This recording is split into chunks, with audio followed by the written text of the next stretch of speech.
শান্ত থাকবে, তারা অশান্তি করতে পারবে না।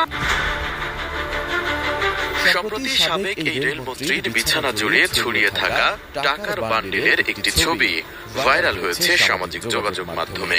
13 সেপ্টেম্বর বিকেল থেকে বিভিন্ন সোশ্যাল মিডিয়া প্ল্যাটফর্মে ছবিটি ছড়াতে শুরু করে। কাঠ ও পিভিসি ম্যাটেরিয়ালের সংমিশ্রণে তৈরি আধুনিক আরএফএল উঠিত কাঠের চেয়েও কঠোর।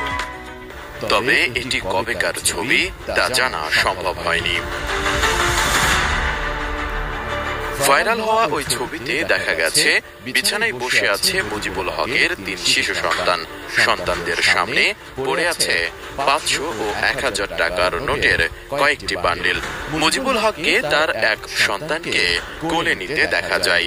পাশেই তার আরেক শিশু সন্তান একটি শপিং ব্যাগে থাকা টাকার বান্ডিল নিয়ে খেলা করছে এবং পাশে দাঁড়িয়ে সে দৃশ্য দেখছে মুজিবুল হকের স্ত্রী